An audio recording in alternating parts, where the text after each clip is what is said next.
Bab 1321 gagal namun berhasil. Ravenscrawn muncul di luar bengkel Eleanor dan menatap tajam ke arah pintu yang tertutup sebelum dia mulai berjalan menuju pintu masuk lantai menara. Ketika para penjaga melihat Ravenscrawn, mereka segera membungkuk memberi hormat, mereka jelas tahu statusnya. Ravenscrawn tidak memandang mereka dua kali dan berjalan melewati mereka sebelum dia menuju ke lantai atas menara. King's Anvil memiliki 99 lantai, dan setiap lantai diisi dengan berbagai fasilitas bagi para penempa untuk mengasah keterampilan mereka, kecuali lantai ke-99, yang sebenarnya merupakan tempat tinggal kepala menara, Count Anvil, dan mengawasi seluruh menara. Ia juga merupakan penguasa Runic Forge City sekaligus petinggi Runic King Crown Palace. Ravenscrawn naik ke panggung melayang dan muncul di lantai 98, yang sebenarnya merupakan tempat tinggal 3 bangsawan menara, dan mereka merupakan tokoh sesepuh tingkat tinggi dari Istana Mahkota Raja Runic. Zarya mengikuti Ravenscrawn dengan saksama, karena dia telah meninggalkan Eleanor. Bagaimanapun, Ravenscrawn jelas memiliki status yang lebih tinggi di Nightfall Ravenwood daripada Eleanor, dan Zarya takut jika dia tetap bersama Eleanor, dia mungkin akan melakukan pembunuhan. Namun Zarya sangat terkejut saat mengetahui tujuan Ravenscrawn adalah lantai 98 karena dia tahu ketiga markis di sini hampir berada di alam yang sama dengannya, bahkan mungkin lebih kuat, jadi peluangnya untuk ketahuan relatif tinggi. Meskipun demikian, hal ini juga membuatnya penasaran tentang seberapa dalam Ravenscrawn menyusup ke King's Anvil dan apa yang sedang direncanakan Nightfall Ravenwood. Namun langkah kakinya yang diam-diam terhenti saat dia melihat Ravenscrawn sedang berjalan ke arah tempat tinggal Markis Awan, dan mata kucingnya berkedip dengan sedikit ekspresi terkejut. Aku tidak bisa melanjutkan, atau orang menyebalkan itu mungkin akan mendeteksiku, apa yang harus kulakukan. Haruskah aku kembali dan melaporkan temuan ini atau mulai menyelidiki identitas Ravenscrawn? Lebih jauh, dia menyuruh wanita jalang pembohong itu untuk mencari lokasi putra Count Anvil. Bagaimana informasi rahasia ini bisa terbongkar? Hanya tetua tingkat Count yang tahu tentang keberadaannya, tetapi Count Anvil telah menyembunyikannya di suatu tempat karena suatu alasan. Apa yang diinginkan orang-orang ini darinya? Mungkinkah mereka ingin menyandera dia dan mengancam sang pangeran? Tapi untuk apa sebenarnya? Aku hanya tahu tentang keberadaannya karena si kambing tua tidak bisa tutup mulut, dan dia bahkan tampaknya punya andil dalam menyembunyikannya. Lagi pula, dia mungkin menyebutkan alasannya, tapi aku tidak memperhatikannya saat itu, menyebalkan sekali. Zarya sangat frustrasi saat dia meratapi nasib buruknya. Pada akhirnya, dia memutuskan untuk tetap bersembunyi untuk sementara waktu sebelum dia mulai menyelidiki Ravenscrawn. Lagi pula, dia tidak ingin memberi alasan apapun untuk mengurangi poin asramanya. Setelah beberapa saat, tepat ketika Zarya yakin bahwa Ravenscrawn mungkin adalah murid Cloud Marquis, telinganya yang berbulu bergerak-gerak saat dia mendengar langkah kaki yang datang, dan dari pola yang sudah dikenalnya, dia langsung tahu bahwa itu kemungkinan besar adalah Ravenscrawn. Seperti yang dia duga, Ravenscrawn muncul lagi saat dia berjalan anggun menuju pintu keluar lagi, yang membuat Zarya bingung, tetapi dia tetap mengikutinya. Kali ini, Ravenscrawn menuruni menara dan muncul di lantai pertama. Tujuannya adalah aula teleportasi menara, yang menghubungkan menara, Istana Mahkota Raja Rune, dan 2 kota sekte lainnya. Zarya terkejut, karena dia tahu dia tidak bisa lagi mengikuti Ravenscrawn tanpa mengetahui kemana dia pergi. Jika dia mengungkapkan dirinya, dia akan memberitahu para tetua aula teleportasi karena mereka tahu siapa dia, yang akan sangat merepotkan. Pada akhirnya, dia hanya bisa menyaksikan Ravenscrawn menghilang karena frustrasi, dia telah kehilangan satu-satunya petunjuk untuk mengetahui rencana Nightfall Ravenwood. Sambil mendesah tak berdaya, dia meninggalkan menara dan memutuskan untuk kembali ke tokonya. Dia bisa saja mengamati Eleanor, tetapi dia tahu itu sia-sia karena dia akan segera datang ke sini untuk memberitahu apa yang diperintahkan Ravenscrawn padanya. Dia harus melaporkannya terlebih dahulu dan menipu agar memberinya hadiah karena jika mendapat kabar tersebut dari Eleanor, itu tidak akan dihitung sebagai jasanya lagi. Zarya tidak memperlihatkan jati dirinya saat kembali karena dia sedang waspada terhadap burung gagak karena dia pikir mereka mungkin sedang mengawasi tokonya, dan dia ingin mencoba mencari tahu siapa penjaga itu jika memang ada. Bagaimanapun, ini bisa jadi petunjuk lain, dan dia bisa mengklaim hadiahnya dengan kepala tegak. Dengan pemikiran seperti itu, dia menjadi bertekad dan dengan cepat menyebarkan akal sehatnya saat dia berada di dekat tokonya, memastikan untuk tidak membuat siapapun waspada. Zarya tahu dialah yang terkuat di tempat ini dan bahkan di seluruh kota, hanya para markuise dan kaun yang bisa mendeteksinya. Jadi, sangat kecil kemungkinan orang lain akan menemukannya. Saat Zarya menyebarkan indera hukumnya, ia dengan cepat mendeteksi orang-orang di berbagai toko dan beberapa pejalan kaki. Namun, ia tidak menemukan sesuatu yang mencurigakan. Namun, ia tidak menyerah begitu saja karena ia terus mengamati sambil perlahan-lahan menyebarkan indera hukumnya lebih jauh. Begitu indera hukumnya menyebar dalam radius 100 mil, matanya menyipit sedikit karena dia mendeteksi sesuatu yang tidak biasa. Mengapa tiang lampu ki biasa memancarkan ki spiritual dengan jejak hukum? Mata Zarya bersinar dengan kilatan aneh karena semakin dia fokus pada tiang lampu aneh ini, semakin dia merasa tiang itu janggal. Dia langsung memutuskan untuk menyelidiki dan diam-diam menuju ke arah tiang lampu. Dia memastikan untuk menyembunyikan dirinya sepenuhnya dalam kegelapan. Zarya akhirnya muncul beberapa meter dari tiang lampu yang mencurigakan itu, dan dengan penglihatannya yang mengerikan, dia mengamatinya. Pada saat ini, dia menggunakan mantra optik, dan seluruh struktur tiang lampu dan semua yang ada di dalamnya menjadi terlihat. Semuanya sama kecuali satu hal, Zarya menemukan tanda rahasia hitam yang tersembunyi di dalam kepala tiang, dan tanda hitam ini berbentuk seperti mata. Lebih jauh lagi, dia melihat benang hitam halus yang terhubung dengan tanda mata ini, yang bahkan indera hukumnya dapat mendeteksinya, dan hanya dengan basis kultivasi dan mantranya seseorang dapat melihat benang itu. Mata Zarya berbinar dengan sedikit rasa dingin saat dia tahu dia telah menemukan target berikutnya. Bajingan-bajingan ini berani memata-matai tokoku. Bagaimana jika mereka telah menyakiti Leah? Mereka semua mencari kematian. Bab 1322 Divisi Terkenal. Zarya menarik napas dalam-dalam saat dia berdiri di bawah tiang lampu yang menjulang tinggi, matanya yang dingin terpaku pada benang yang samar, gelap, dan halus. Benang itu berdenyut samar, seolah hidup, dan dia bisa merasakan sebagian transmisi melewatinya. Tetapi dia tidak berani menyelidiki lebih jauh, karena takut akan diketahui orang di balik kejadian itu dan kehilangan petunjuk. Tatapan tajamnya mengikuti benang yang meliuk menjauh, nyaris tak terlihat di balik cahaya terang kota Runic Forge. Sambil menyeringai dingin, dia mulai mengikutinya. Saat Zarya bergerak diam-diam melalui jalan-jalan yang ramai dalam wujud kucingnya, fokusnya pada benang itu semakin kuat. Semakin dekat dia ke sumbernya, semakin banyak benang yang muncul, bercabang-cabang seperti jaring laba-laba yang mengerikan. Benang-benang itu melingkari tiang-tiang lain, merayap di sepanjang dinding, dan bahkan merembes ke batu-batu bulat di bawah kakinya. Rasa frustrasinya bertambah seiring setiap langkah. Benang-benang itu tidak hanya terisolasi, mereka menyebar melalui seluruh infrastruktur kota dan sangat tersembunyi.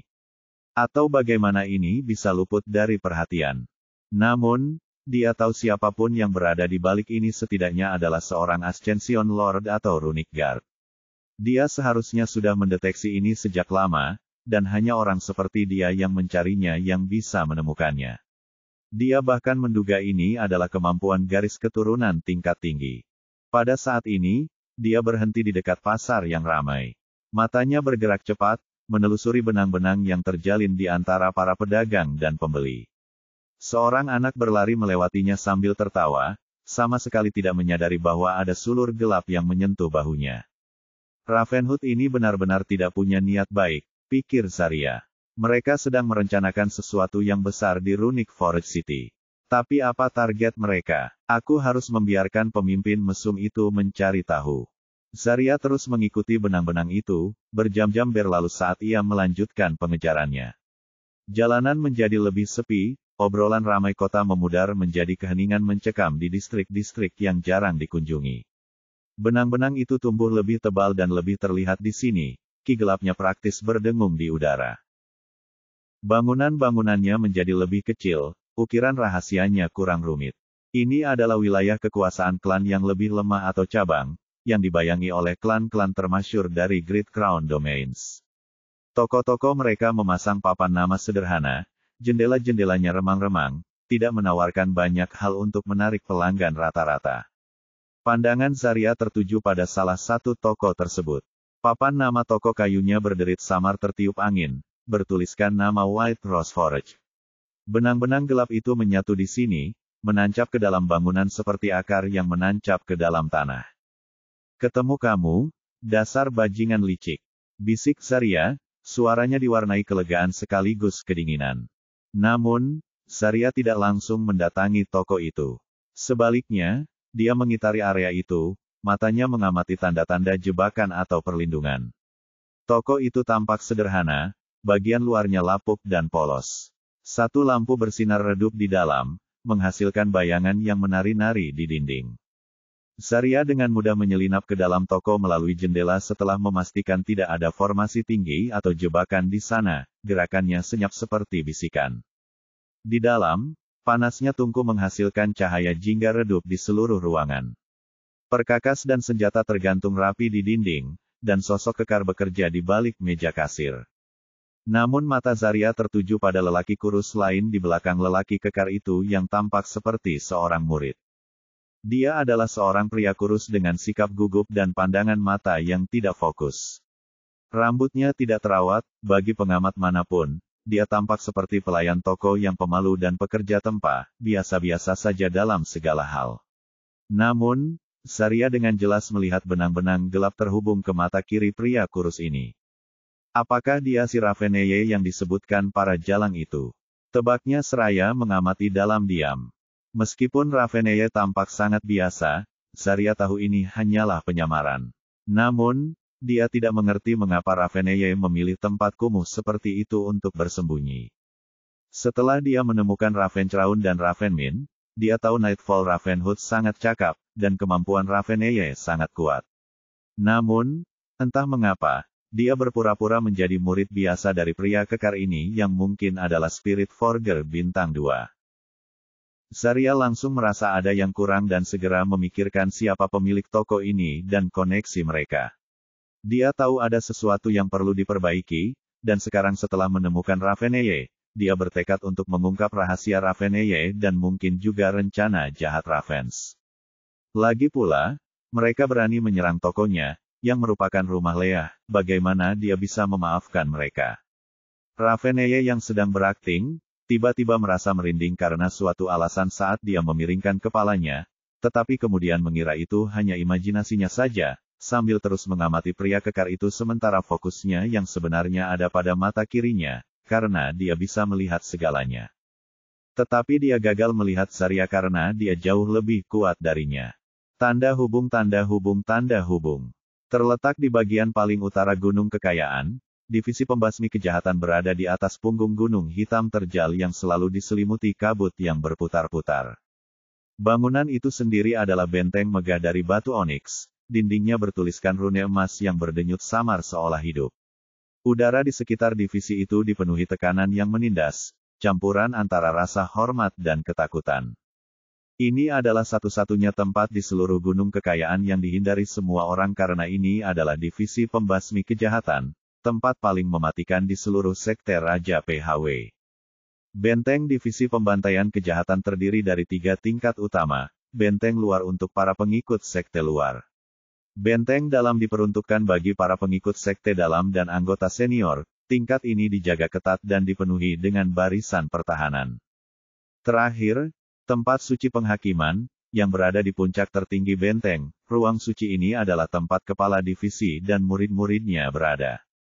Pada saat ini, Avatar S berdiri di antara barisan rekrutan baru di halaman luas divisi pembantai kejahatan, jubah barunya sangat kontras dengan warna cerah sekte Raja PHW. Jubah ini terbuat dari batu obsidian tua, dilapisi dengan pinggiran merah tua, dan memiliki lambang divisi, pedang emas menyala yang menembus sosok yang samar-samar. Suasana tegang, dan murid-murid lainnya bergerak gelisah sambil melihat sekeliling. Sebagian besar adalah kultivator berpengalaman, aura mereka tajam dan berbahaya, tetapi bahkan mereka tampak khawatir tentang apa yang akan terjadi. Lagi pula, Tidak ada yang mau bergabung dengan divisi pembantaian kejahatan kecuali mereka orang gila dan tidak menghargai hidup mereka. Para pengikut ini sebenarnya dipindahkan ke sini karena mereka telah menyinggung seseorang yang tidak seharusnya mereka lakukan atau mereka berada di posisi terbawah divisi mereka sebelumnya. S berdiri di antara mereka dengan sedikit kebingungan karena dia masih tidak percaya dia berakhir di sini meskipun telah menunjukkan bakatnya. Dia bahkan bertanya-tanya apakah Stewart Jasper telah melakukan kesalahan atau apakah dia sengaja menyakitinya. Namun, tidak peduli seberapa banyak dia memikirkannya, tidak ada yang masuk akal, dan dia hanya bisa menurut karena dia tidak punya pilihan lain dalam masalah ini lagi, karena dia telah ditipu. Bab 1323 memulai misi pangkat. Tepat saat S masih memikirkan tujuan Stewart Jasper mengirimnya ke divisi pembasmi kejahatan di ujung terjauh halaman, seorang pria jangkung dengan kulit sekeras besi melangkah maju, mengikuti 10 orang dengan aura tajam. Kehadirannya langsung membungkam bisikan-bisikan itu karena semua orang menatapnya dengan ketakutan dan kekhawatiran, seolah-olah dia sejenis setan. Pria berkulit besi di depan adalah pengawas benteng luar, tetua divisi Melvin, tetapi semua orang memanggilnya Komandan Melvin. Rambut abu-abu baja Melvin diikat ke belakang dengan erat, dan matanya yang tajam seperti perunggu seakan menembus jiwa orang-orang yang hadir. Terbungkus dalam jubah hitam dan emas yang berkibar, dia memancarkan otoritas dan kekuasaan. Bagaimanapun, dia adalah anggota ras barbar, ras yang haus pertempuran yang mengerikan dengan bakat bawaan dari jalur bela diri dan kehebatan tubuh yang berdaging. Selamat datang di divisi pembantaian kejahatan, Melvin memulai, suaranya dalam dan bergema, terdengar tanpa kesulitan di seluruh halaman. Kalian berdiri di sini bukan karena bakat, garis keturunan, atau afiliasi sekte kalian, tetapi karena kalian telah memilih, atau haruskah saya katakan telah dipilih, untuk menapaki jalan yang hanya sedikit orang berani lalui. Dia menyeringai dingin yang membuat semua orang merinding. Tujuan kami sederhana, membasmi dan memusnahkan kejahatan dimanapun ia tumbuh, baik itu pembudidaya nakal, binatang iblis, atau penganut ajaran sesat yang menentang tatanan alam. Keadilan adalah keyakinan kami, dan bertahan hidup adalah satu-satunya ujian bagi kalian. Pandangannya menyapu para rekrutan, sejenak tertuju pada S, yang mempertahankan ekspresi tenang dan netral. Di divisi pembantaian kejahatan, kekuatan dan hasil menentukan nilai Anda. Anda akan diberi peringkat sebagai inisiat, pembunuh, dan eksekutor berdasarkan kinerja dan kontribusi Anda. Jika gagal, Anda tidak akan hidup untuk berkubang dalam kesengsaraan Anda. Jika berhasil, Anda dapat meninggalkan warisan yang diukir dengan darah dan api. Senyuman Melvin berubah menjadi senyum muram saat dia menunjuk ke arah seorang pria di belakangnya, memegang sebuah gulungan. Di Evil Slaying Division, nilaimu didasarkan pada keterampilan dan jasamu. Tidak ada cara mudah, hanya cara membunuh. Semakin banyak kamu membunuh dan menegakkan keadilan di negeri ini, semakin kamu akan dihargai di sini. Jadi, tanpa basa-basi lagi, mari kita mulai upacara penerimaan divisi kita. Ini akan menentukan apakah kalian termasuk di sini atau tidak. Masing-masing dari kalian akan menjalankan misi penerimaan, sendirian. Hanya mereka yang berhasil akan mendapatkan hak untuk tinggal. Baiklah, sebentar lagi, makhluk. Lelaki yang memegang gulungan itu melangkah maju dengan senyum lembut namun dingin saat dia memandang semua orang seolah-olah sedang melihat ikan di talenan. Dia membuka gulungan itu tanpa membuang waktu dan memanggil, murid baru S, melangkah maju. S terkejut ketika mendengar namanya dipanggil begitu saja, dan perasaan gelisahnya bertambah dalam. Namun, dia bersikap tenang dan maju ke barisan depan di bawah tatapan semua orang, dan mereka semua menatapnya dengan iba dan bahkan bersorak. Banyak dari mereka bahkan terkejut melihat penampilan manusianya, dan mereka bertanya-tanya siapa yang telah dia sakiti hingga mendapatkan wanita itu atau apakah dia hanya orang gila yang mencari kematian dengan bersedia bergabung di tempat ini. Lebih jauh, S juga menyadari bahwa Melvin sedang menatapnya dengan tatapan aneh, dan ketika dia melihat S menatapnya, dia tampak mengangguk sedikit. Tidak seorang pun menyadarinya karena pria bernama Old Second menyerahkan gulungan giok kepadanya saat ini. Misi Anda dan semua detailnya ada di gulungan giok ini. Anda memiliki waktu 3 hari untuk mempersiapkan diri sebelum Anda pergi. Anda tinggal di sana, dan semua informasi yang diperlukan telah ditransfer ke lencana murid Anda. Berhati-hatilah bahwa jika Anda menunda atau meninggalkannya, Anda akan dikejar oleh divisi hukum dan dieksekusi di tempat. Anda diberhentikan. S mengambil gulungan giok itu dan menatap Old Second sebelum melirik Melvin dan membungkuk sedikit. Dimengerti. Ia kembali berbaris, dan si tua kedua memanggil murid lain yang maju ke depan dan menerima gulungan batu giok itu dengan tangan gemetar dan wajah pucat. S tidak mempedulikan yang lainnya. Dia sudah mengingat peta dan detail di lencana muridnya. Namun misi mendadak ini tetap di luar dugaannya karena ia mendapat kesan bahwa para pengikut luar tidak diperbolehkan meninggalkan sekte, sedangkan divisi pembasmi kejahatan justru mengutus mereka keluar secara langsung. S bertanya-tanya apakah dia telah bergabung dengan sekte jalur jahat karena misi semacam ini seharusnya menjadi spesialisasi mereka. Sekte Raja benar-benar berbeda. Pada saat ini, S dengan penasaran menuangkan kinya ke dalam gulungan giok untuk melihat misi macam apa yang diberikan kepadanya, dan rinciannya pun muncul di kepalanya. Misi awal, singkirkan Bonshet, bandit terkenal yang menghantui Sadowet Glade di pinggiran Southeast Azure Flow Basin.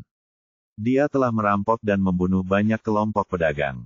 Dia kejam dan licik. Dia dicurigai memiliki harta karun jahat dan mungkin memiliki hubungan dengan sekte jahat. Ambil tubuhnya, jika tidak semua barang miliknya, untuk menyelesaikan misi ini. Kekuatan yang diduga, prajurit kenaikan bintang 9 atau jenderal besar bintang 1. Hadiah akan diberikan berdasarkan kinerja dan waktu yang dibutuhkan dalam menyelesaikan misi ini. S tercengang saat menemukan informasi tentang targetnya, Bonshet. Bahkan ada peta terperinci aktivitasnya. Jika mereka sudah tahu keberadaannya, mengapa mereka tidak membunuhnya saja? Mungkinkah mereka membiarkannya hidup untuk melatih para pengikut dan memberi mereka pengalaman hidup dan mati? Sungguh divisi yang kejam. Ekspresi S tampak serius saat dia merenungkan rinciannya. Meskipun yakin dengan kekuatannya, dia tidak berani meremehkan targetnya. Bagaimanapun, ini bukanlah tubuh utamanya, dan hanya memiliki ki jiwa roh, bukan ki primordial dari tubuh aslinya, dia juga tidak memiliki kekuatan kegelapan. Pada saat ini, suara Melvin bergemuruh sekali lagi setelah gulungan giok dibagi di antara para murid. Mari kita lihat apakah kalian benar-benar memiliki kekuatan dan tekad untuk menempuh jalan pembantaian kejahatan. Semua orang bubar. Melvin melirik S dengan aneh sebelum pergi. S juga menyadarinya, dan kewaspadaannya meningkat. Dia berbalik dan meninggalkan halaman, pikirannya sudah menganalisis misi tersebut. Dia tidak bisa menghilangkan perasaan bahwa ini bukan ujian biasa. Misi itu bahkan bukanlah masalah utama karena dia curiga seseorang di sekte Raja PHW mungkin mempunyai motif tersembunyi terhadapnya. Bab 1324 bermain di dua front. Melvin kembali ke halaman rumahnya tetapi tiba-tiba berhenti tepat saat ia hendak masuk dan melihat ke belakang. Sekilas keterkejutan melintas di matanya saat dia melihat pemburu tua berambut biru muncul di belakangnya sebelum dia menyeringai lebar dan menyapa dengan sedikit rasa hormat. Pelayan Jasper, jarang sekali bertemu denganmu, terutama untuk kedua kalinya dalam 2 hari. Bocah nakal, kau tak perlu bersikap tidak jujur padaku. Pelayan Jasper menyeringai dan mulai berjalan memasuki halaman mewah Melvin. Melvin tak dapat menahan senyum kecut. Ya, silakan saja, orang tua. Begitu masuk, Stewart Jasper bertanya, jadi, bagaimana? Apakah Anda sudah mengatur semuanya? Melvin mengangguk dan menjawab dengan tenang, itu masalah kecil. Si tua kelima akan mengawasi si bocah nakal S dan memastikan dia tidak akan mati. Sekarang, bisakah kau ceritakan padaku apa maksud semua ini? Semua orang tahu bahwa Stewart Jasper tidak memihak, namun disinilah kau, memutarbalikkan aturan divisi pembasmi kejahatan, yang kau dirikan sendiri. Apa kau tidak takut orang-orang tua yang sudah pensiun itu akan memaki-makimu dengan marah jika mereka tahu? Stewart Jasper menggelengkan kepalanya dan mendesah, anak-anak nakal itu boleh melompat-lompat sesuka hati. Kalau mereka tidak yakin, aku akan menghajar mereka sampai menyerah. Ekspresinya berubah serius saat dia berkata, tapi apapun yang terjadi, tidak akan terjadi apa-apa pada S. Melvin bahkan lebih terkejut karena dia tahu Stewart Jasper tidak bercanda, dan dia menjadi semakin penasaran, siapa dia sebenarnya. Jika kamu ingin melindunginya, kamu salah dengan mengirimnya ke divisi pembasmi kejahatan. Bukankah seharusnya dia berada di divisi emas? Mata Stewart Jasper menunjukkan sedikit ketidakberdayaan. Kau tidak mengerti. Lindungi saja dia secara rahasia. Lebih jauh lagi, sampai dia berada di divisi pembasmi kejahatan, pastikan tidak ada yang bersekongkol melawannya. Terutama golongan ras itu, meskipun mereka manusia. Melvin mengangkat sebelah alisnya, bahkan jika dia sendiri yang mencari kematian. Stewart Jasper mengangguk tanpa ragu, bahkan jika dia sendiri yang mencari kematian. Jangan membuatnya kentara. Selain itu, aku percaya integritas divisi pembasmi kejahatan di antara semua divisi. Jadi, aku tahu S berada di tangan yang tepat. Akan lebih baik untuk membentuknya menjadi seorang pejuang daripada membiarkannya menjadi bunga rumah. Tapi dia tidak bisa mati. Baiklah, aku akan mengurusnya. Tapi untuk berjaga-jaga, sebaiknya kau juga memberitahu kepala divisi. Orang tua itu akan mengulitiku hidup-hidup jika dia tahu. Hanya menyebut nama kepala divisi saja sudah membuat Melvin gemetar. Jangan khawatir, dia sedang sibuk dengan urusan lain. Stewart Jasper berkata dengan tenang, oh, satu hal lagi, begitu S menjadi seorang pembunuh, kirim dia ke alam rahasia White Evil. Apa? Melvin terkejut, kupikir kau tidak ingin membunuhnya. Kau tahu bahwa pintu masuk lain dari alam rahasia White Evil ada di kuil Raja Iman Abis, kan? Setiap 100 tahun sekali, kita punya banyak korban saat melawan orang-orang gila itu. Lebih jauh lagi, tidak ada seorang pun di atas alam Jenderal Agung Ascension yang bisa memasuki alam rahasia White Evil. Buat saja rencanamu jika kau ingin melindunginya atau membunuhnya. Stewart Jasper menggelengkan kepalanya saat ketidakberdayaan yang sama muncul di matanya. Lakukan saja. Lagi pula, kita tidak perlu mengirimnya masuk jika dia tidak menjadi pembunuh, kan? Baiklah, aku akan kembali, aku terlalu tua untuk berjalan-jalan di tempat yang dingin ini. Pelayan Jasper menatap Melvin dengan tatapan penuh arti sebelum dia menghilang, meninggalkan Melvin yang kebingungan karena pikirannya dipenuhi kebingungan. Apakah lelaki tua itu akhirnya pikun? Tanyanya. Tanda hubung tanda hubung tanda hubung. Pelayan Jasper muncul di aula awal kemakmuran, dan ekspresinya bingung ketika dia berkata sambil mengerutkan kening, saya harap Anda tahu apa yang Anda lakukan, Matriark. Aku akan mengabaikan apa yang baru saja kau lakukan, suara dingin sang matriark terngiang di benak Stewart Jasper. Pelayan Jasper nampaknya tak peduli dan hanya tersenyum kecut, dia masih tidak mengerti mengapa matriark melakukan hal ini. Tanda hubung tanda hubung tanda hubung. Kembali ke toko alkimia kucing, S menatap Eleanor, yang kembali untuk memberitahunya tentang rencana Ravencrown saat Saria masih melayang. Namun, dia tidak khawatir tentangnya karena dia tahu wanita itu cukup cakap dan kuat. Siapakah Count Anvil ini? S bertanya dengan rasa ingin tahu. Karena ini adalah pertama kalinya dia mendengar nama ini, dan karena Nightfall Ravenhood ingin mengetahui lokasi putranya, S merenungkan bahwa dia mungkin merupakan bagian penting dari rencana mereka. Eleanor menjawab, dia adalah penguasa kota Runic Forest City dan juga seorang bangsawan Runic Rank Runic Count dari Runic King Crown Palace, yang berarti dia hanya di bawah Runic Duchess. Yang berarti dia adalah seorang Grand Lord Ascension bintang 1. Kau harus tahu bahwa hanya ada 12 pangeran Runic di seluruh istana mahkota Raja Runic. Di antara para penguasa agung ini, 3 adalah pengawas dari 3 kota Runic, sementara yang lain berada di istana. Bengkel penguasa Trinitas juga dimiliki oleh salah satu dari pangeran Runic ini, Pangeran Trinitas. Jadi, kau hanya bisa membayangkan betapa mengerikannya mereka semua. Namun yang lebih mengerikan adalah 3 adipati Runic, kartu truf yang sulit dipahami dan nyata dari istana mahkota Runic. Itulah sebabnya kau harus berhati-hati agar tidak menimbulkan kecurigaan. Mungkin tidak terlihat seperti itu, tetapi Pangeran Anvil mengawasi kemana-mana. S tercengang karena dia tidak menyangka bahwa Runic Count adalah makhluk yang begitu menakutkan. Meskipun Zarya memberitahunya tentang Trinity Count, dia tidak memberitahunya tentang kehebatannya yang sebenarnya. Namun, dia lebih tertarik pada hal lain saat bertanya, kau ingin tahu lokasi putra Count Anvil? Jangan bilang targetmu adalah Count Anvil. Eleanor mengerutkan bibirnya saat menjawab, aku tidak bisa memberitahumu apa target kita sebelum kau menjadi anggota yang sebenarnya. Itu bagian dari kontrak antara semua anggota. Berhati-hatilah dengan Saria si jalang itu. S menatap Eleanor dengan aneh saat dia mengumpat Saria, namun dia tahu lebih baik daripada memprovokasinya lebih jauh dan mengangguk, baiklah, serahkan padaku. S tahu kesempatan ini adalah kesempatan terakhirnya untuk menyusup ke Nightfall Ravenhood dan menyelidiki latar belakang mereka sehingga dia tidak akan melewatkannya. Lagi pula, Saria sudah menjadi anggota rumah pencuri, jadi dia tidak perlu mengkhawatirkannya sama sekali.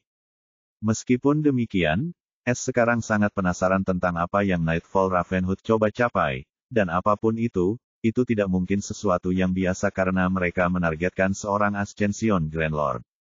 Bab 1325 semuanya telah ditetapkan. Setelah mengucapkan selamat tinggal pada Eleanor dan berjanji untuk menyelesaikan tugasnya, S kembali ke kamar pemimpin rumah dan langsung memanggil Saria. Setelah beberapa detik, Saria mengangkat telepon, dan suaranya yang agak terkejut terdengar, bisakah kau mendengarku? Beginilah seharusnya cara kerjanya, seperti transmisi roh, kan? Ya, aku bisa mendengarmu dengan jelas. S terkekeh, di mana kau? Kau mengikuti Eleanor. Dia baru saja ke sini. Tentu saja, aku mengikuti si pelacur keji itu.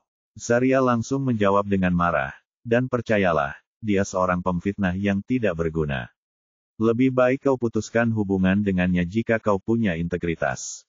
S terdiam dan tak dapat menahan rasa penasarannya akan apa yang terjadi di antara mereka berdua, namun ia tahu jika ia berkomentar sedikit saja, ia akan terjebak dalam perangkap yang dalam, maka ia pun segera mengganti topik pembicaraan. Dia berdeham dan berkata, di mana kau sekarang, dan mengapa kau tidak kembali untuk memberitahuku? Lebih jauh lagi, jika kau tahu rencana Eleanor, apakah ini berarti kau telah melihat Ravencrown? Ya, aku melihatnya, tetapi aku kehilangan dia ketika dia menggunakan aula teleportasi untuk berteleportasi keluar kota Runic Forge. Dia bisa saja berada di mana saja di Great Crown Domain sekarang. Saria kemudian mengungkapkan apa yang terjadi di King's Anvil. Ekspresi S berubah serius saat mendengar seluruh cerita itu, dan dia terkejut saat Saria mengatakan kepadanya bahwa dia telah menemukan jejak Raveneye dan telah melacaknya. Sejujurnya, dia tidak menyangka Saria begitu licik dan cakap. Namun, dia adalah penguasa Ascension Bintang 9, jadi selama dia tidak bertemu dengan penguasa Agung Ascension, tidak akan ada yang bisa mendeteksi atau melarikan diri darinya. Orang ini kemungkinan besar adalah Raveneye, tetapi apa yang dia lakukan dengan berperan sebagai murid biasa di toko kecil itu? Apa pendapatmu? Tanya S. White Rose Forge sebenarnya adalah cabang keluarga dari Hammer Out Clan. Klan ini adalah salah satu klan penempat teratas dari Great Crown Domain, dan mereka telah menghasilkan banyak murid untuk Runic King Crown Palace. Mereka bahkan memiliki 3 markuise rahasia di antara mereka. Bisa dibilang mereka memiliki hubungan yang cukup dekat dengan Count Anvil. Tetapi hubungan mereka tidak sedalam itu, atau mereka memiliki. Aku tidak tahu informasi orang dalam itu karena aku tidak pernah peduli tentang itu. Namun, aku tidak dapat membuat hubungan apapun dengan White Rose Forge dan Count Anvil sama sekali. Jadi, aku tidak tahu mengapa bajingan licik ini bersembunyi di sini. Mungkinkah dia memiliki beberapa kecenderungan aneh? Seolah-olah dia suka menderita atau menikmati berada di bawah dominasi orang lain. Saria tidak dapat menahan diri untuk tidak membiarkan imajinasinya menjadi liar. Apa yang sedang dipikirkan wanita ini? S kembali terdiam. Mari kita lanjutkan topik ini. Aku yakin mungkin ada tujuan yang lebih dalam di balik ini. Untuk saat ini, kita hanya punya sedikit petunjuk, seperti Eleanor yang berada di King's Anvil, Raveneye di White Rose Forge, dan Ravencrown yang bisa masuk dan keluar dengan bebas sambil menggunakan aula teleportasi menara. Terakhir, putra Pangeran Anvil. Semua ini ada hubungannya. Kita akan tahu apa yang mereka rencanakan jika kita bisa mengetahui posisi anggota Ravenhood lainnya. Bagaimanapun, begitu aku masuk, tidak akan lama lagi aku akan mencapai tujuanku. Jadi, Kau tahu di mana putra Count Anvil? Tanya S serius. Bagaimana aku bisa tahu? Sudah kubilang aku tidak pernah tertarik pada hal-hal semacam ini. Zarya membalas dengan galak. Ekspresi S berubah, kalau begitu kita harus menemukannya. Aku bahkan akan memberikan misi baru, tapi aku ingin tahu lokasinya dalam bulan ini. Zarya terdiam sebelum menjawab, bagaimana kalau aku menangkap Raveneye ini? Kau menginginkan sesuatu dari Nightfall Ravenhood, kan? Aku bisa dengan mudah menaklukkan mereka semua begitu kita mendapatkan informasi darinya. Kenapa kita harus bersusah payah? S mencibir, aku jamin, kalau kita menangkap Raveneye, ada lebih dari 80% kemungkinan dia bisa memberitahu yang lain. Lagi pula, orang itu punya kemampuan aneh yang sangat efektif dalam mengumpulkan dan berbagi informasi. Lagi pula, bagaimana jika ada rencana darurat yang sudah disiapkan? Mereka semua terikat kontrak hukum, dan mungkin ada klausul tentang penangkapan dan kemudian langsung dilenyapkan jiwanya atau semacamnya. Orang-orang ini kejam dan sangat tegas. Mereka telah aktif selama ratusan tahun, dan tidak seorang pun pernah dapat menemukan petunjuk apapun tentang mereka. Kecuali Anda dapat menangkap Raven, saya rasa kita tidak akan memperoleh keuntungan apapun. Tapi orang itu pasti lebih sulit dihadapi. Lagi pula, mereka mengincar putra seorang Grand Lord, jadi mereka pasti cukup percaya diri untuk melarikan diri jika keadaan menjadi kacau. Sekilas tatapan mata S seperti pencuri, lagi pula, akan menjadi dosa jika kita menyia-nyiakan persiapan mereka. Apapun yang mereka kejar pasti sesuatu yang sangat penting. Kita akan mengambilnya sendiri. Cek, jadi kamu mau mencuri dari pencuri. Seharusnya aku sudah menebaknya. Tapi aku suka rencana ini, orang-orang ini terlalu sombong, dan mereka bahkan berani mengincar tokoku. Menangkap mereka akan membuat mereka lolos dengan mudah. Tapi kalau kita merampok hadiah yang mereka peroleh dengan susah payah, aku tidak sabar melihat wajah mereka. Suara Zarya dipenuhi dengan kebencian. Yah, seharusnya aku sudah menduganya. Lagi pula, dia bahkan lebih kejam dariku. S senang dengan keadaan pikiran Zarya. Baiklah, aku akan merilis hadiah untuk misi ini, kau telah mendapatkannya, dan merilis misi baru, S berkata dengan murah hati sebelum mengakhiri panggilannya. Setelah dia merilis hadiah dan mengeluarkan misi baru, S merasa lega karena semuanya berjalan lancar. Pada saat ini, ekspresinya berubah sedikit dan matanya berkedip penuh kegembiraan. Akhirnya aku mendapatkannya. Tanpa penundaan, S menutup matanya, dan pada saat berikutnya, dia membalik tangannya, lalu sebuah cincin penyimpanan pun muncul. S langsung mengeluarkan isinya, cahaya menyilaukan memenuhi ruangan, dan kiroh yang kuat mengirimkan getaran ke udara. Ada 3 benda di depannya. Dengan gembira, S bergumam pelan, Soul Gold, Lightning Wimby Score, dan Time Space Segment. Avatar akhirnya mendapatkan semuanya. Bab 1326 20% selesai. S tidak dapat menahan perasaan emosionalnya melihat 3 material terakhir untuk meningkatkan kompas takdir pencuri abadi, yang diperolehnya di benua iblis perkasa, lebih dari 6 dekade telah berlalu sejak saat itu, dan dia sekarang menjadi seorang kultivator negara hukum. Baiklah, Moira, apakah kamu siap untuk berevolusi? Tanya S sambil menyeringai. Ya, Tuan, aku tahu akhir-akhir ini aku tidak berguna bagimu, tapi jangan khawatir, aku akan berusaha menjadi lebih berguna setelah semua yang telah kau lakukan untukku. Suara Moira terdengar serius. Omong kosong. S membalas, kau tidak pernah tidak berguna dan tidak akan pernah berguna. Kau telah menyelamatkan hidupku berkali-kali dan bahkan menolongku ketika tidak ada seorang pun yang bisa, jadi kau adalah hartaku yang paling berharga, dan itu tidak akan pernah berubah.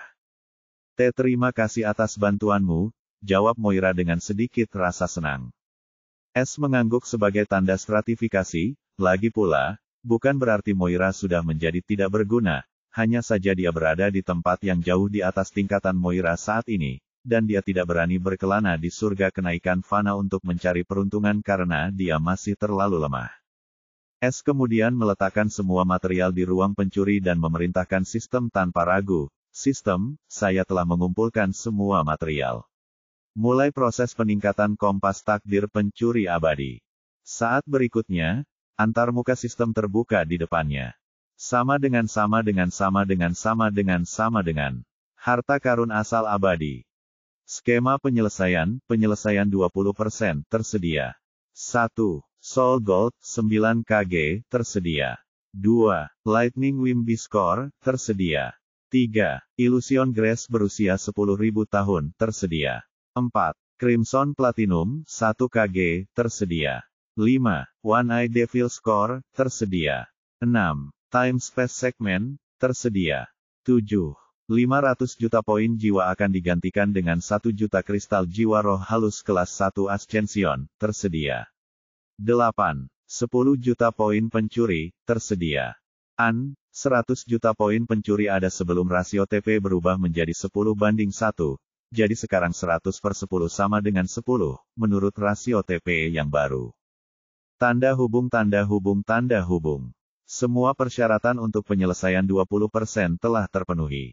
Apakah Anda ingin melanjutkan? Lanjutkan, nanti. Peringatan, hukuman surgawi akan diberikan jika Anda meninggalkan perlindungan rumah pencuri selama peningkatan. Sama dengan. Melihat ke arah antarmuka, S terkekeh. Iya, untung saja aku tidak berencana pergi selama proses peningkatan, lanjutkan saja prosesnya. Saat S mengonfirmasi, dia merasakan dunia batinnya bergetar. Dan setelah itu, ETFC biru tua muncul di depannya dalam kemegahan penuhnya dengan jarum kompas dekagram setengah putih dan setengah hitam di tengahnya dan melayang di depannya. S terkejut karena ini adalah pertama kalinya dia melihat ETFC di luar dunia batinnya, dan sistem itu jelas melakukannya karena dia tidak bisa menggerakkannya sendiri, apapun yang terjadi. Saat berikutnya, satu demi satu, bahan-bahan yang dibutuhkan mulai bermunculan. Pertama, emas jiwa, yang berwarna emas terang, berubah antara keadaan jasmani dan halus. Ia bergerak dan mulai menutupi seluruh ETFC seperti mantel emas. Berikutnya adalah Lighting Wimby Score, bola seukuran telapak tangan dengan cahaya putih kemasan kaleidoskopik yang berubah menjadi debu bintang dan menyatu dengan ETFC, melepaskan aura mistis.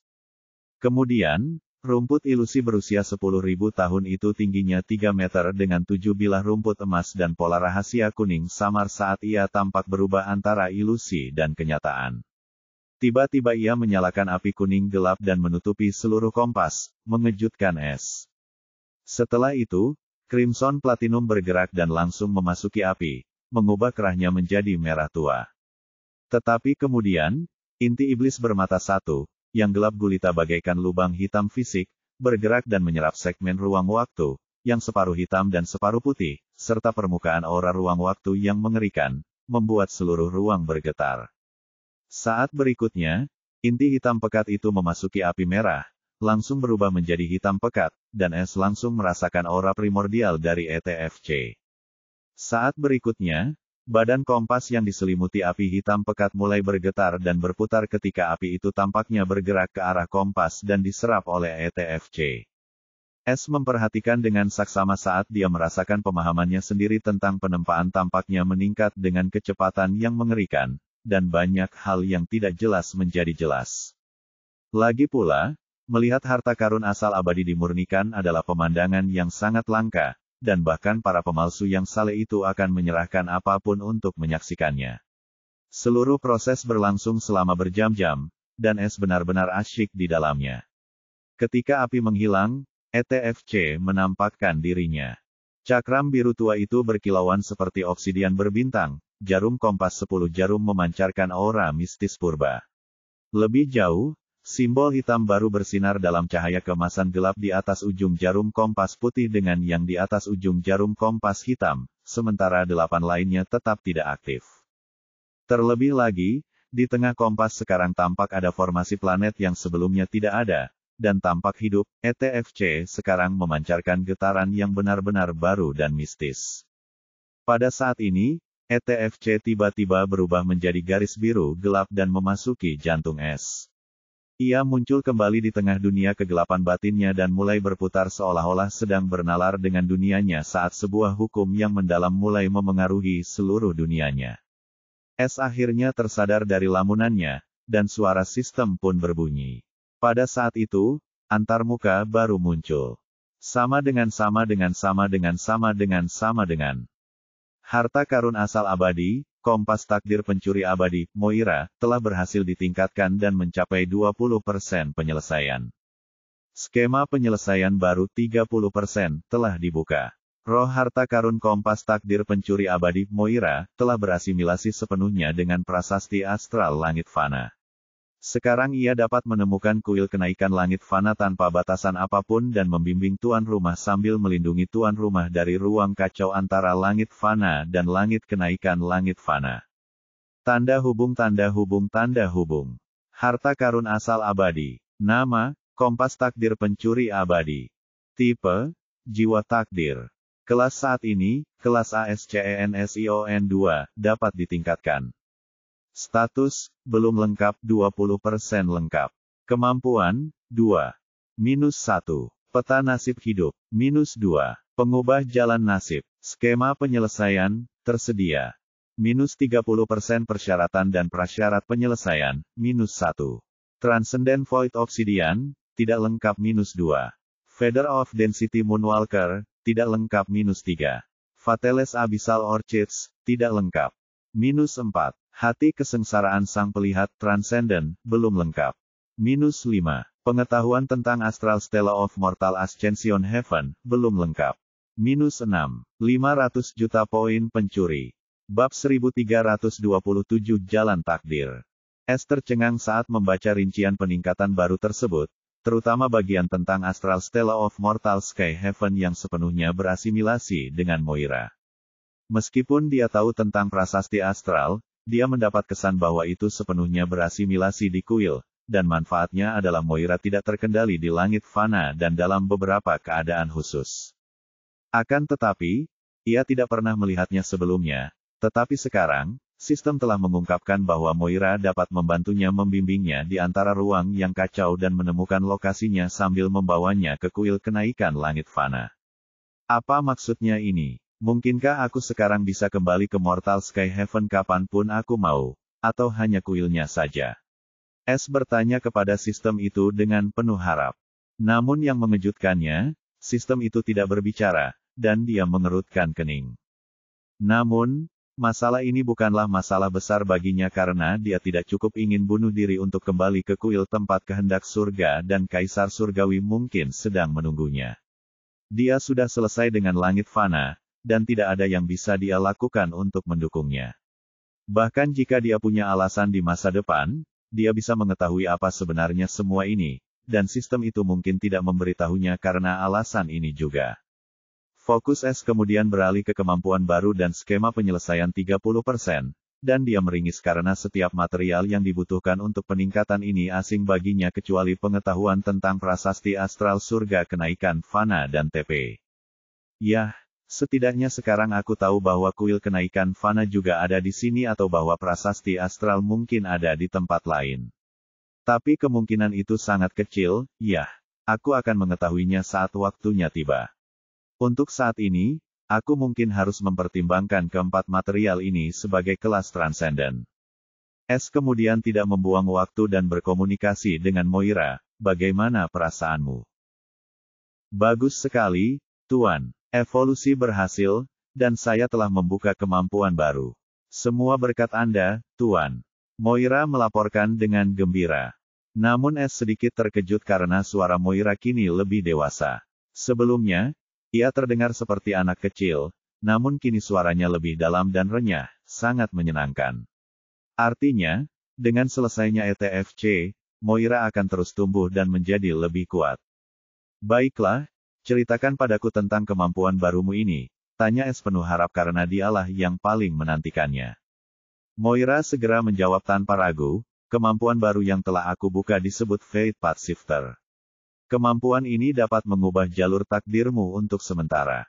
Es berkedip, bingung, saat ia bertanya, mengubah jalan takdirku.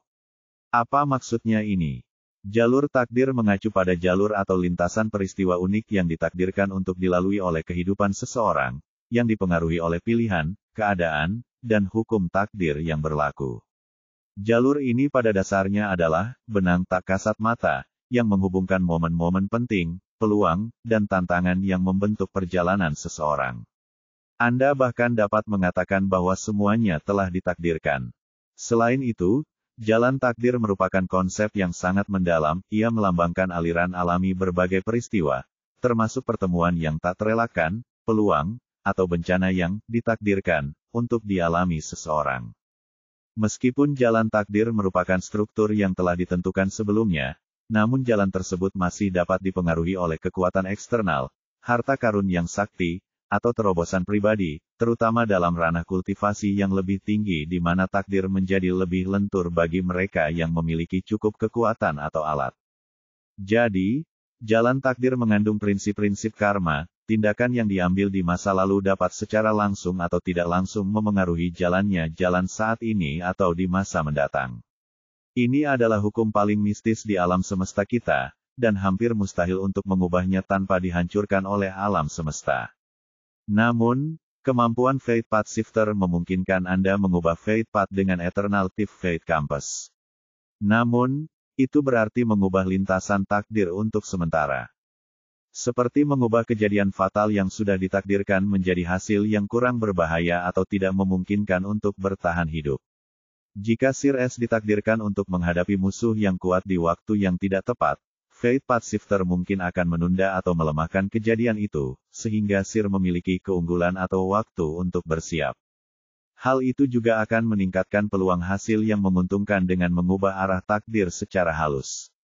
Misalnya, mengubah peluang kecil untuk menemukan harta karun atau hasil yang diinginkan menjadi kesuksesan yang terjamin atau bertemu sekutu saat sangat dibutuhkan. S terkejut ketika mendengar penjelasan mendalam tentang kemampuan Fate Path Shifter ini. Meskipun ia masih belum sepenuhnya memahaminya, ia memahami inti persoalannya. Secara keseluruhan, kemampuan ini akan memungkinkannya untuk menghindari pertemuan yang fatal atau meningkatkan peluang untuk mendapatkan hasil yang menguntungkan.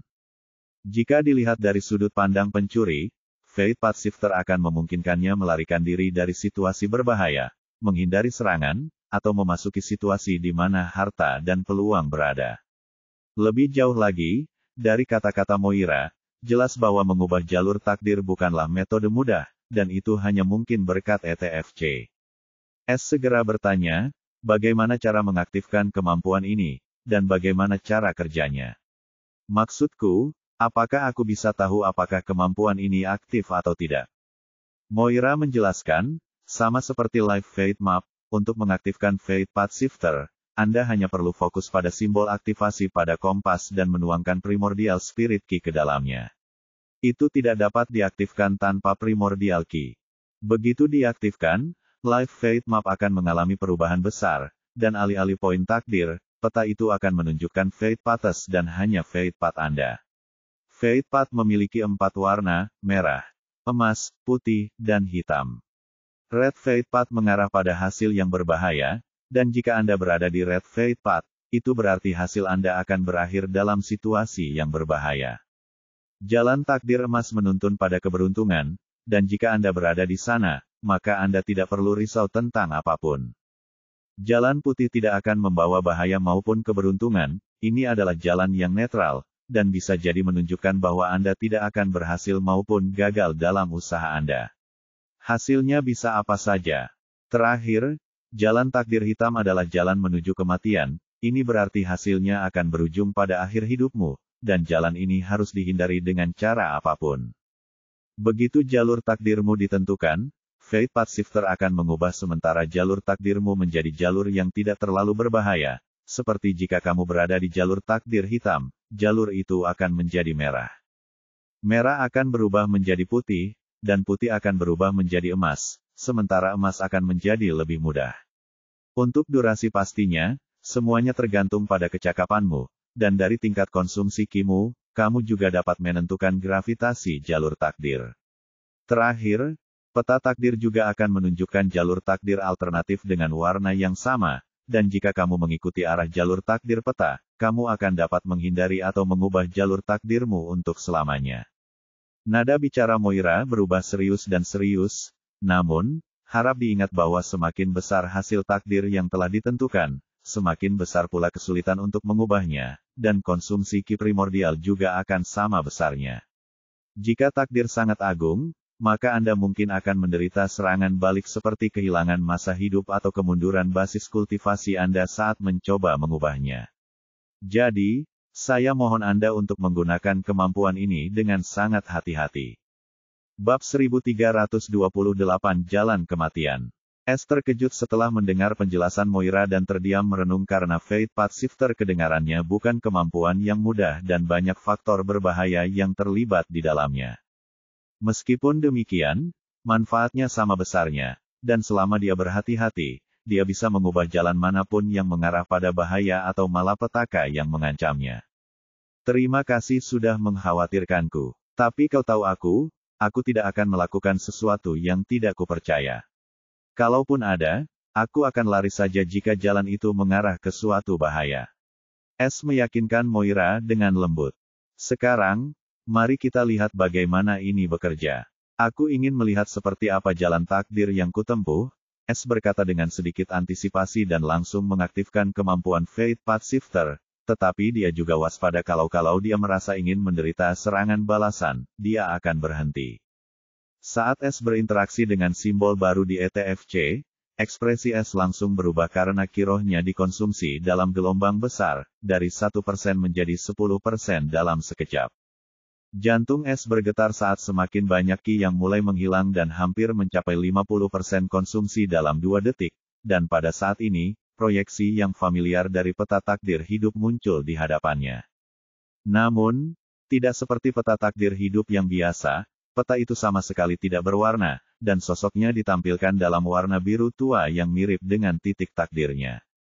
Namun, pada saat ini, Kiro Es telah hilang, dan dia dengan cepat memotongnya ketika dia merasakan seluruh darahnya menjadi dingin karena rasa krisis menguasainya.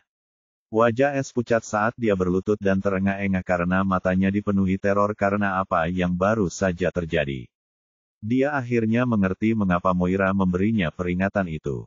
Tuan, Anda baik-baik saja. Suara Moira yang khawatir terdengar. Es memaksakan senyum sebelum dia membeli pil pemulihan ki dari sistem dan memakannya, dan baru saat itulah dia merasa hidup kembali. Jangan khawatir, aku baik-baik saja. Aku berhati-hati karena peringatanmu, atau aku mungkin telah kehilangan umurku sekarang. Es berkata saat kinya dengan cepat terisi kembali. Namun ekspresinya suram karena dia teringat apa yang dilihatnya sebelum dia menghentikan kinya. Meskipun dia hampir tidak melihatnya, dia tahu dia tidak sedang berkhayal. Jadi, aku dari Black Fate Path, iya. Dia menyatakan sulit untuk mengatakan apakah dia bertanya atau mengejek dirinya sendiri. Sepertinya begitu, Moira menjawab dengan takut-takut, seolah dia pun tidak menduga hal ini. Lalu apakah itu berarti, jika aku memiliki cukup ki, aku dapat mengubah jalan ini untuk sementara dan bahkan melihat kemungkinan jalan untuk mengubah takdirku? Es bertanya lagi dengan tatapan muram di matanya. Kebahagiaannya sebelumnya saat meningkatkan ETFC benar-benar pudar, dan sekarang dia merasa seolah-olah kematian sedang mengintainya. Meskipun Moira mengatakan kepadanya bahwa takdir dapat diubah, dan terkadang takdir juga suka mempermainkan, dia yakin itu tidak salah. Lagi pula, bahkan sistem telah mengisyaratkan takdir, keberuntungan, dan karma berkali-kali, dan Es tahu lebih baik daripada mengabaikannya. Terlebih lagi, kompas ETFC adalah harta karun takdir abadi dan tidak pernah salah sebelumnya. Memang benar seperti yang dikatakan Tuan. Kemampuan itu berkaitan dengan kehebatanmu. Namun karena kau bahkan tidak bisa mengaktifkan kemampuan ini berarti bahayanya jauh lebih kuat daripada dirimu saat ini. Jadi, aku sarankan kau segera bersembunyi. Moira segera menyarankan.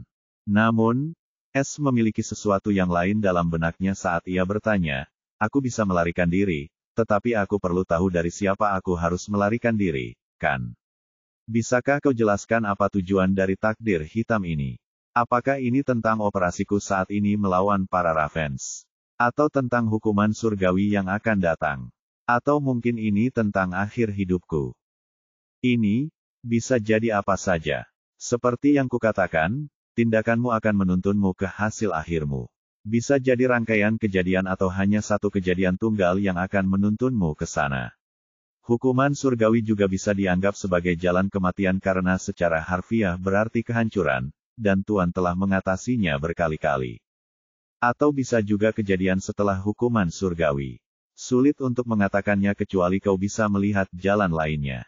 Aku khawatir aku hanya bisa mengendalikan kemampuan ini saat aku sudah mencapai 30%, dan baru setelah itu Tuhan bisa melihat jalan keinginanmu. Saat ini, jalan takdir akan muncul secara acak, menunjukkan jalan takdir yang paling memengaruhi masa depanmu, kata Moira. S kembali terdiam karena dia sudah menduga akan mendapat respon seperti ini karena kemampuannya yang terlalu ambigu. Terlebih lagi, dia sudah berjalan di jalan kehancuran sebagai musuh abadi surga. Hukuman surgawi saja sudah merupakan jalan kematian, dan karena sekarang dia bisa menerobos kapan saja dia mau ke alam berikutnya, S tidak panik karena ada kemungkinan besar hal itu bisa jadi terkait dengan ini. Meskipun demikian, hal itu tetap membuatnya khawatir karena hal ini mungkin terkait dengan rencananya melawan Ravens atau batu loncatan yang membawanya pada kematiannya. Namun tanpa konfirmasi penuh, S tidak akan mundur. Pada saat ini, S memutuskan untuk mencari bimbingan dari satu-satunya orang yang dikenalnya, selain sistem, yang dapat menjelaskan hal ini. Tuan Malservus, apakah Anda sudah bangun? S mencoba berkomunikasi dengan Malservus yang tampaknya sedang tertidur. Namun, betapa kecewanya dia tidak memberi tanggapan, dan dia hanya bisa menghela napas karena tidak tahu bagaimana cara istrinya tidur dan kapan dia akan bangun. Terkadang, mengetahui takdirmu lebih buruk daripada tidak mengetahuinya. Sekarang, aku berharap aku tidak memperoleh kemampuan ini atau bahkan menggunakannya. Namun, sudah terlambat untuk menyesalinya sekarang. Setidaknya sekarang, aku tahu ada kematian yang menungguku di jalan ini, dan yang bisa kulakukan hanyalah menjadi lebih kuat dan menghindarinya. Setidaknya untuk anggota keluarga, aku harus mengatasi kematian. Mata S bersinar dengan tekad saat dia memutuskan untuk terus maju. Dia berharap bahwa jalan takdir kematian ini hanya karena hukuman surgawi, tidak ada yang lain. Setelah S tenang, dia menunggu Kinya pulih sebelum meninggalkan toko, menjauh dari rumah pencuri dan menuju pintu keluar kota. Sekarang setelah dia melihat dirinya berada di jalan kematian, S bahkan lebih putus asa untuk mendapatkan kekuatan dan menghilangkan variabel ini atau setidaknya mendapatkan kekuatan yang cukup untuk melihat jalan lainnya. Itulah sebabnya dia memutuskan untuk menerobos ke ranah Jenderal Besar Kenaikan alih-alih menundanya. Bab 1329 Lembah Bergerigi Pendendam. Setelah meninggalkan toko, S menemukan lorong gelap sebelum mengubah penampilannya. Lagi pula, dia tahu Raveneye sedang mengawasinya, dan karena dia ingin menerobos, dia tidak ingin siapapun melihatnya, terutama Nightfall Ravenhood. Dia menyamarkan wujud manusia lain yang tersimpan di topengnya dari hari-harinya di benua angin biru. Setelah menyesuaikan alam kultivasinya, S menggunakan kegelapan yang tak berhukum untuk menyelinap pergi dan baru berhenti ketika dia berada beberapa mil jauhnya dari pintu masuk pusat kota.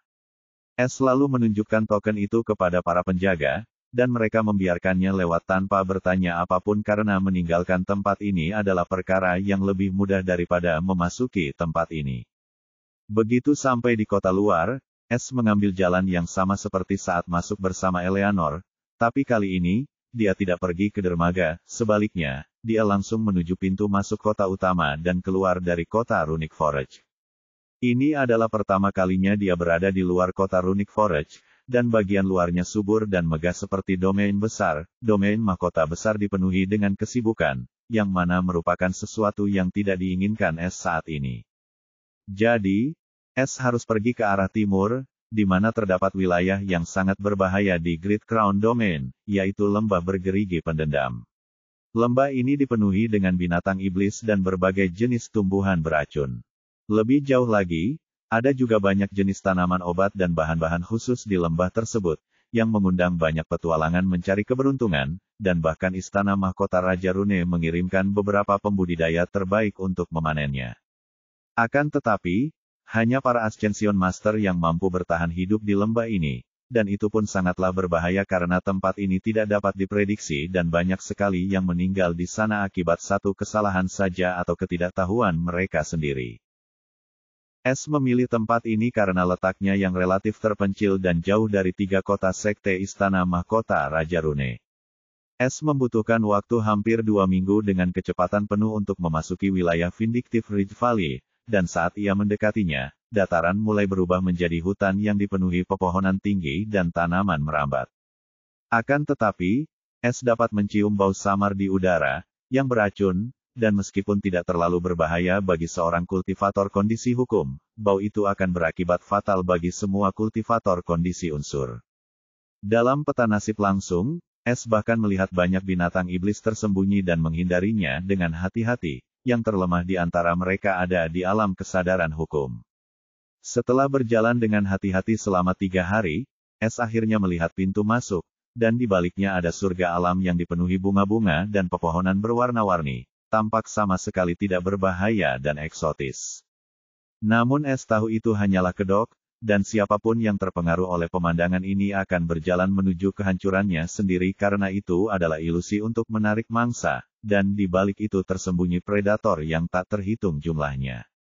S bahkan ingin melakukan terobosannya di sekitar sini dan tidak ingin masuk, tetapi ketika dia tiba, dia langsung menakdirkan titik-titik orang berbeda yang tersembunyi di sekitar area ini, dan dia terkejut.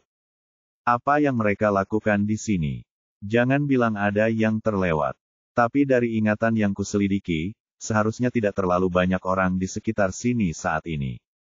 Lebih jauh, apa yang mereka lakukan di sini di pintu masuk daripada masuk. S menjadi waspada karena semakin dekat dia ke pintu masuk, semakin banyak poin takdir yang ada. Mereka semua berwarna merah, yang berarti mereka akan bersikap bermusuhan jika melihatnya. Namun, pada saat ini, di antara titik takdir ini, S melihat sesuatu yang tidak terduga, titik takdir emas cerah di dalam lembah. Sudah lama sejak terakhir kali aku melihat titik takdir emas, S terperangah dan menjadi penasaran dengan titik takdir ini karena warna emasnya bukanlah sesuatu yang bisa ia abaikan begitu saja. Terlebih lagi, dia sudah penasaran dengan kerumunan di sini. Karena dia berencana untuk menjalani hukuman surgawi di sini, dia harus berhati-hati, terutama setelah melihat jalan takdirnya. Baiklah, aku harus menghindari tempat ini, tapi aku sudah bepergian begitu lama. Haruskah aku memeriksa apa maksudnya? Pikir S sebelum dia menggunakan kegelapan tanpa hukum untuk menyelinap ke lembah, menghindari indera hukum atau formasi yang disebarkan oleh para ahli tersembunyi itu. Ia sedang menuju langsung ke Golden Fate Point, yang berjarak lebih dari 100 mil dari pintu masuk. Dengan kegelapan yang tak berhukum, ia tidak perlu khawatir tentang tanaman predator itu karena tidak ada yang bisa merasakannya dalam keadaan seperti ini. Saat S masuk lebih dalam ke lembah dan mendekati targetnya, dia terkejut. Langkahnya terhenti karena dia melihat perkemahan dan pengepungan penjaga, dan takdir emas ada di salah satu perkemahan itu, yang tampak cukup mewah. Namun, yang paling mengejutkan S adalah jubah para penjaga tersebut dan simbol-simbol di kam, dan ekspresinya menjadi serius. Kuali putih dengan mahkota emas terukir di tubuhnya. Orang-orang ini berasal dari kota alkimia rahasia. S langsung mengenali simbol kota alkimia rahasia, salah satu dari 3 kota sekte Istana Mahkota Raja Rahasia, seperti kota penempaan rahasia. Terlebih lagi, tingkat kultivasi para penjaga itu sekurang-kurangnya adalah Ascension Master Realm sedangkan mereka yang berada di perkemahan mungkin adalah Ascension Grandmaster dan bahkan Ascension Guardian. Dia bahkan melihat 2 titik takdir hitam di belakang perkemahan di sekitar titik takdir emas. Lebih jauh lagi, titik takdir emas itu sendiri berwarna merah terang, yang berarti ia setidaknya harus menjadi seorang Grandmaster Ascension. Setelah ia mengembangkan kekuatannya, S sekarang dapat dengan mudah bertarung dengan mereka yang berada di alam Grandmaster Ascension bintang 1 dan bahkan melarikan diri.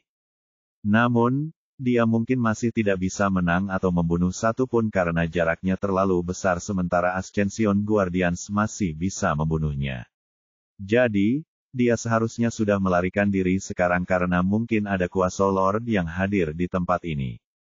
Namun, Memikirkan semua orang yang tersembunyi di pintu masuk lembah dan perkemahan kota alkimia rahasia ini, dengan kehadiran titik takdir emas, Es yakin bahwa ada semacam harta karun di sini yang telah menarik semua orang ini, terutama kekuatan seperti kota alkimia rahasia. Sebagai pencuri, dia tidak bisa mengabaikan hal itu, dan dia ingin melihat apa sebenarnya maksud dari semua ini dan bagaimana hal ini relevan bagi keuntungannya. Pada akhirnya, Es memutuskan untuk mengamati secara diam-diam dengan peta takdir dari jauh. Jika ia mendapat kesempatan, ia bisa memancing di perairan yang bermasalah, dan jika yang terburuk terjadi, ia akan memicu terobosannya dan membiarkan orang-orang ini merasakan hukuman surgawi. Bukannya dia belum pernah melakukan hal ini di masa lalu. Bab 1330 buah yang meliputi bintang. Di dalam tenda pusat perkemahan utama kota alkimia rahasia, seorang pemuda tampan dengan tanda rahasia di sisi lehernya dalam jubah alkemis putih tengah duduk mengelilingi cermin seukuran meja yang memantulkan berbagai gambar lembah bergerigi pendendam. Namun matanya yang tajam terkunci di tengah cermin, di mana pantulan yang jauh lebih besar dari suatu tempat aneh dapat terlihat. Pantulannya berupa kolam besar yang dipenuhi bunga teratai putih nan indah, namun, jika seseorang memperhatikan lebih dekat, mereka dapat melihat bahwa bunga teratai itu tampak tersusun dalam suatu pola susunan. Di tengah kolam teratai ini terdapat sepetak tanah kecil, dan di sepetak tanah kecil ini tumbuh sebuah bibit yang memancarkan cahaya dan dikelilingi oleh debu bintang yang menyerupai kabut halus di sekitar sebuah bintang. Mata pemuda itu tertuju pada bibit di tengah dengan sedikit ketidaksabaran dan keserakahan. Pada saat ini, sesosok tubuh tinggi, seorang pria parubaya muncul. Dia tampak seperti seorang sarjana yang berbudi luhur, namun tatapan matanya tajam dan dalam. Dia juga memiliki tanda rahasia yang sama di sisi lehernya seperti pemuda itu. Dia menatap pemuda itu dan tersenyum, "Bagaimana kabar bangsawan muda Jake? Kuharap kau tidak merasa mual di tempat ini." Pemuda bernama Jake itu menyeringai, "Tidak perlu menggodaku, Paman Kilian. Aku bukan anak kecil lagi. Kalau ada yang membuatku mual, itu pasti karena kau memanggilku, bangsawan muda." Pria parubaya, Kilian, menyeringai, "Apa yang kau bicarakan? Kau masih bayi di mataku. Selain itu, sebagai satu-satunya pewaris runik Duke dan spirit alkemis bintang 5 termuda di runik King Palace, kau adalah seorang bangsawan muda, suka atau tidak." Jake menggelengkan kepalanya saat ia menyerah berdebat dengan pamannya. "Sudahlah, jangan bahas itu lagi. Bagaimana keadaan di luar?" Sedikit rasa dingin merayapi mata Kilian saat dia menyeringai dingin. "Tidak perlu khawatir. Tidak seorang pun dari istana Raja Rune akan berani ikut campur. Hanya orang-orang kecil yang ingin mengacaukan keadaan dan mengambil keuntungan dari keberuntunganmu. Mereka tidak lebih dari belalang yang mencoba menghentikan kereta perang." Jake mengangguk, tetapi ekspresinya menjadi tajam saat dia berkata, "Aku tidak khawatir dengan orang-orang bodoh itu. Aku khawatir dengan pelaku yang membocorkan berita tentang buah penyerap bintang yang akan lahir di lembah bergerigi pendendam. Lagi pula, tempat ini ditemukan beberapa ratus tahun yang lalu oleh ayah, dan buah penyerap bintang belum matang saat itu, jadi dia menyembunyikan tempat ini dalam formasi dan kerahasiaan tatanan. Namun entah bagaimana, para adipati rahasia lainnya juga mengetahuinya, dan ayahku harus membayar harga untuk mengawasi mereka. Sekarang, terlepas dari semua ini, berita ini masih tersebar." Sedikit niat membunuh terpancar dari mata Jake. "Ada sesuatu yang jelas-jelas menargetkan klan api rahasia kita dan ayahku, Adipati Api Rahasia. Saya khawatir mengambil buah penyerap bintang tidak akan semudah yang kita pikirkan. Siapapun yang melakukannya tahu tentang buah penyerap bintang sebelum ayah menemukannya, dan mereka tidak akan tinggal diam dan membiarkan kita mengambilnya. Bagaimanapun, kita berbicara tentang harta karun alami yang dapat mengurangi kesengsaraan hukum surgawi menengah hingga 40%. Bahkan dapat mengurangi kesengsaraan hukum akhir hingga 5%. Lebih jauh lagi, menurut catatan istana, tanaman penyerap bintang hanya dapat melahirkan satu buah penyerap bintang setelah 100.000 tahun sebelum langsung layu, dan buahnya akan layu dalam waktu 1 jam setelah dipetik. Tidak seorang pun tahu cara membudidayakannya karena tidak ada benih maupun informasi akurat tentang lingkungan tempat ia tumbuh, dan ia hanya tumbuh sekali dalam 100.000 tahun dan setiap kali di lokasi yang berbeda. Yang terpenting, jika beberapa orang di bawah alam pelindung kenaikan mengonsumsi buah penyerap bintang sebelum mereka berhasil menembus alam, dunia batin mereka akan bermutasi. Bagaimana tepatnya? Tidak ada catatan yang dapat ditemukan, tetapi itu pasti sesuatu yang luar biasa. Lagi pula, pada zaman dahulu, orang-orang kuno itu juga menyebut buah penyerap bintang sebagai buah abadi. Jadi, jika pelakunya tahu tentang buah penyerap bintang, dan begitu dia membocorkan informasi ini, aku khawatir banyak penguasa kuasi akan datang berbondong-bondong, bahkan para penguasa kenaikan itu tidak akan tinggal diam. Terakhir, lembah berduri dendam terhubung dengan sekte Raja Jahat, sekte Raja Bulan Berdarah, di bawah kultus Raja Iblis Darah Neter. Jadi, kita harus menanggapi masalah ini dengan serius. Ekspresi Kilian berubah muram setelah mendengar penilaian penuh perhitungan dari keponakannya, dan dia tidak punya kata-kata untuk membalas. Dia merasa sedikit malu karena, sebagai seorang senior, dia didominasi oleh generasi muda. Aku terlalu sombong. Dia mendesah, tetapi dia juga merasa senang karena keponakannya sendirilah yang begitu berbakat dan bijaksana. Dia merasa bangga padanya dan tahu bahwa masa depan klan api rahasia berada di tangan yang baik. Baiklah, itu salah paman karena tidak melihat semuanya dengan jelas. Untuk berjaga-jaga, aku akan mengatur lebih banyak orang dan memperluas jangkauan pemantauan kita. Aku juga akan mengirim beberapa orang untuk mengawasi sekte Raja Bulan Berdarah, untuk berjaga-jaga jika para bajingan pengecut itu memutuskan untuk keluar dari lubang tikus mereka. Masih ada 10 hari lagi sebelum buah penyerap bintang matang. Besok kita akan pergi ke wilayah inti tempat buah penyerap bintang disembunyikan. Kita akan memeriksa apakah formasi yang ditetapkan oleh ayahmu baik-baik saja atau sudah ditempa. Aku akan meminta bantuan di kota formasi runik dan memastikan semuanya berjalan lancar. Seru Kilian. Jake sangat terikat dengan rencana pamannya. Dia tahu meskipun dia seorang Marquis Serune, Kilian selalu mendengarkan nasihatnya dan sangat teliti. Pada saat ini, dia hendak mengatakan sesuatu ketika suara seorang penjaga terdengar. Tuan Muda Jake, tunanganmu ada di sini. Mata Jake langsung berbinar karena terkejut ketika mendengar kata, tunangan, dan tidak bisa menahan diri untuk tidak berkata dengan tidak sabar, Leia ada di sini. Cepat suruh dia masuk. Namun, raut wajahnya berubah saat ia akhirnya ingat bahwa pamannya masih ada. Saat ia menatap Kilian yang tersenyum aneh, sedikit rasa malu merayapi pipi Jake, dan ia ingin menjelaskan. Namun Kilian mendahuluinya karena dia langsung tersenyum menggoda. Dia tidak akan melewatkan kesempatan untuk menggoda keponakannya yang cerdik yang sebenarnya bodoh jika menyangkut Leia tunangannya.